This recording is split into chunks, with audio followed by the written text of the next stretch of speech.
Olá, queridos amigos. A igreja em Corinto era uma comunidade cristã jovem que enfrentava diversos problemas. Todos os membros queriam se destacar com as manifestações do Espírito Santo, e isso gerava desordem e rivalidade.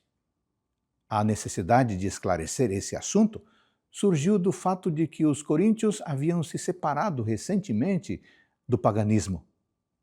Por essa razão, faltava-lhes conhecimento sobre a revelação do verdadeiro Deus e faltava-lhes a influência do Espírito Santo. O apóstolo Paulo menciona uma lista de dons espirituais para apontar as diferentes maneiras pelas quais o Espírito Santo trabalha na vida e na igreja.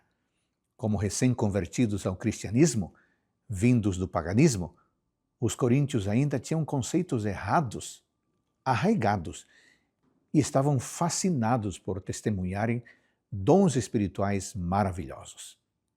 Os cristãos de Corinto questionavam a magnitude relativa desses dons do Espírito, e alguns se gabavam de que seus dons eram maiores e mais importantes do que os dos outros membros da igreja que estava em crescimento.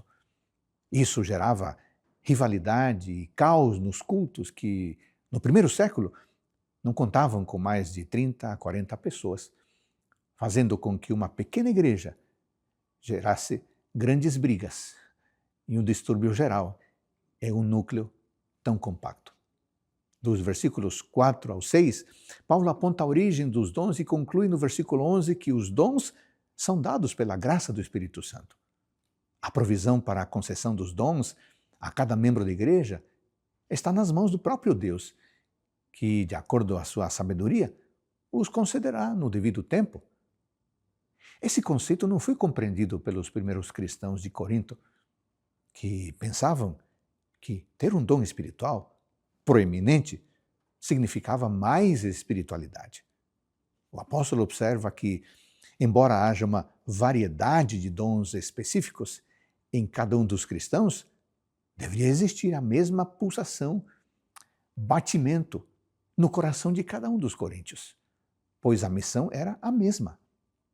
No capítulo 13, Paulo apresenta o verdadeiro significado da espiritualidade em Cristo.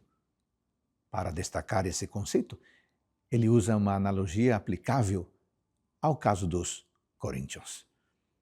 Paulo apresenta a igreja como o corpo de Cristo, o que significa que ela é um corpo unido, com Cristo como sua cabeça.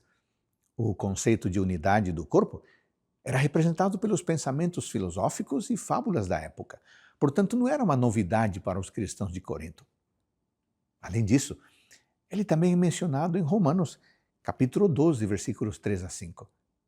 Cada parte do corpo é diferente, mas todas as partes são essenciais para que o corpo funcione como um todo.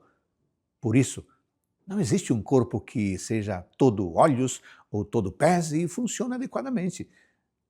Não existe igreja completa, se todos os crentes tiverem o mesmo dom. Todo crente com um dom espiritual é essencial para o corpo de Cristo.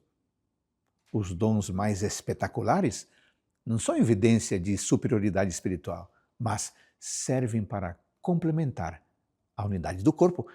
Até mesmo a menor célula tem um propósito especial. Dos versículos 18 a 24, Paulo explica que é Deus quem, de acordo com sua onisciência, determina a obra que cada membro do corpo deve realizar.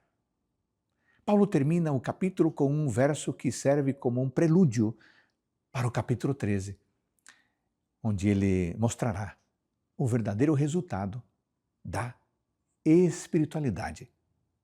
Um teste simples, mas devastador para aqueles que, com sua arrogância e orgulho, afirmam ser superiores aos seus irmãos e irmãs no Senhor.